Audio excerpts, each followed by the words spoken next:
How to add a payment method on Google Sites. I'm going to show you how you can easily add payment methods on Google Sites. First, navigate to the Google Sites website on your web browser. Next, select the given templates to start the new site. On the right side, go to the Page section and click Services to open that page.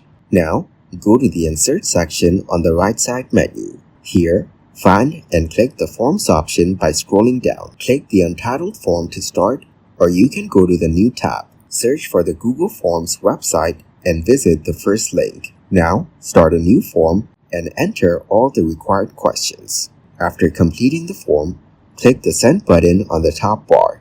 Go to the Attached Link section and copy the given link.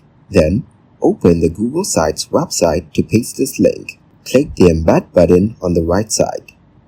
Paste the link of the form and then insert the preview of that page. Next, search for any checkout form and copy its link. Now, go to Embed Code and paste the link here. After that, you can now see that form on your site and it is ready to publish. You can preview your site to view how it looks.